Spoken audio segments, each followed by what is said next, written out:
it's Stephanie and welcome back to my channel. Today I'm going to do a book review for The Fountains of Silence by Ruta Sepetys.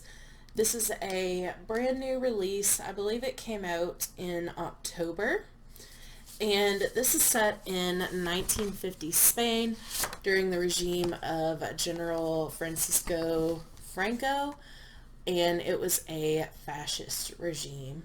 And it basically follows the story of multiple characters in Madrid, and one of the main characters is 18-year-old Daniel Matheson, and he is the son of an oil tycoon, and his mother is from Spain, and they all take a trip to Madrid in hopes of connecting to his mother's birthplace, and Daniel is a photographer, so he really wants to capture that with his photography.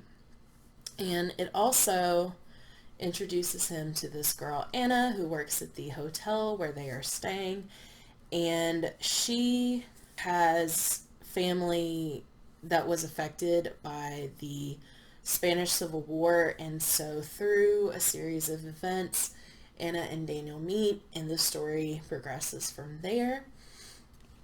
And while this does mainly follow Anna and Daniel, there are quite a number of other characters. One thing I will say about this book, Ruta Sepetys did her research.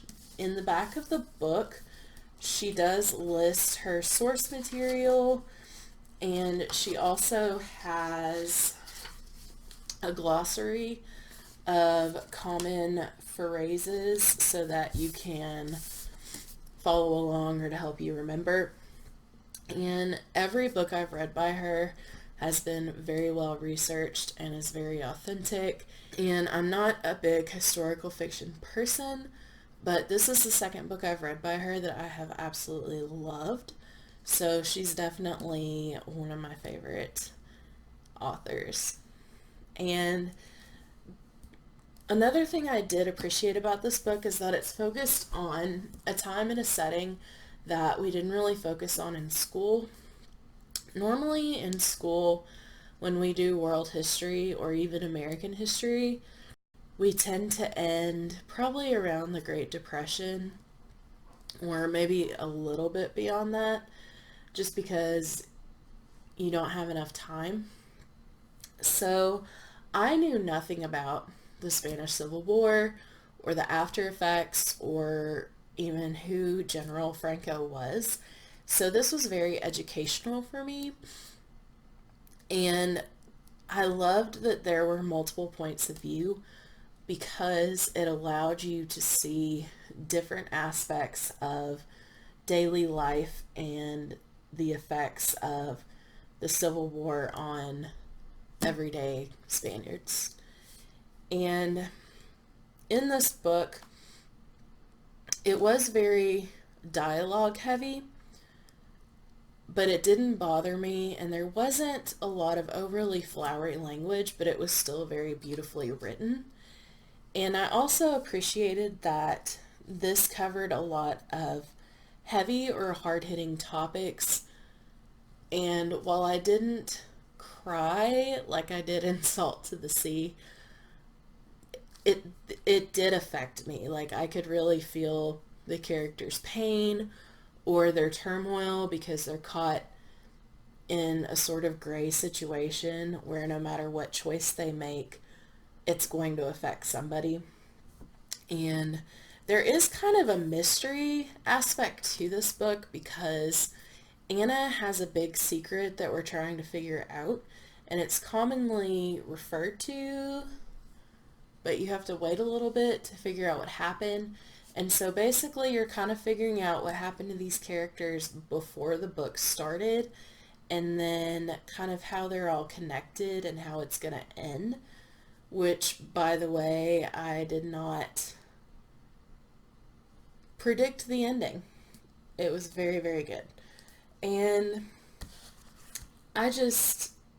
overall, I thought the strongest aspect of this book was the characters, because I think it is mainly character driven. There is action in here and the plot's very good, but the focus is really on the characters and their relationships to each other.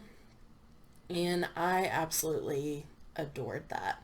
You really got to know the characters and you felt like they were just real people. One thing I did not like about this book is that the chapters were so short. I like short chapters because I think it's easier to find a stopping point when you do have short chapters. But these were probably, sometimes the chapters weren't even a page long, and I think probably the longest chapters were maybe 5 or 6 pages, and those didn't really bother me, but it was the ones that were only a page or two, because it felt like as soon as you were really getting into this scene or really getting into a character's head, it just switched, and then switched again, and then switched again. So it was kind of like this revolving door of characters and thoughts, and so it took a minute to get used to that. And I listened to this on audio, so that made it even harder. Even though the narrator was really good and the audiobook was really well done, the chapters were just so fast that I wish they had been longer.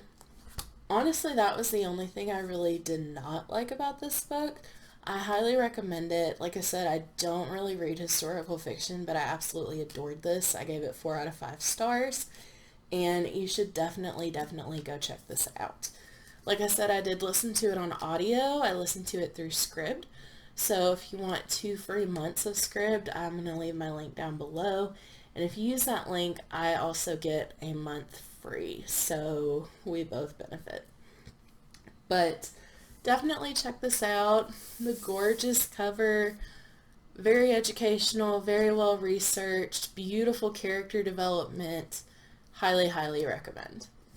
Have you read this book? If so, what did you think of it? Or do you think you might read it because of this review? Let me know in the comments down below. I'd love to talk to you guys about it. As always, if you like this video, make sure to give it a thumbs up and click the subscribe button down below. Thank you so much for watching, and I'll see you guys next time. Bye.